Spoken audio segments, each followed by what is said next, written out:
14 yoshdan 21 yoshga qadar o'smirlik davri, balog'atga yetadigan davr, ayni qalqib turgan o'zgaradigan davr. 14 yoshdan 21 yoshga qadar o'smirlik davri. 21 yoshdan 28 yoshga qadar yoshlik davri deyishibdi. Bu ishlasa charchamaydigan, oyog'ini tegidan o't chaqnaydi degan davr mana shu davr. Yoshlik davri 21 dan 28 yoshga qadar. 28 yoshdan 35 yoshga qadar navqironlik davri deyishibdi. İnsonni eng navqiron davri, kuch, g'ayrat, quvvat, fahm, farosat yuksaladigan davr mana shu davr. 28 dan 35 yoshga qadar.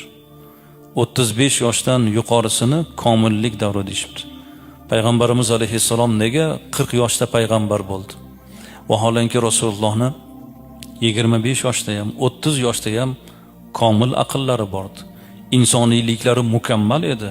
Lekin inson shunday bo'lsa-da 40 yoshdan keyin mukammal bo'ladi.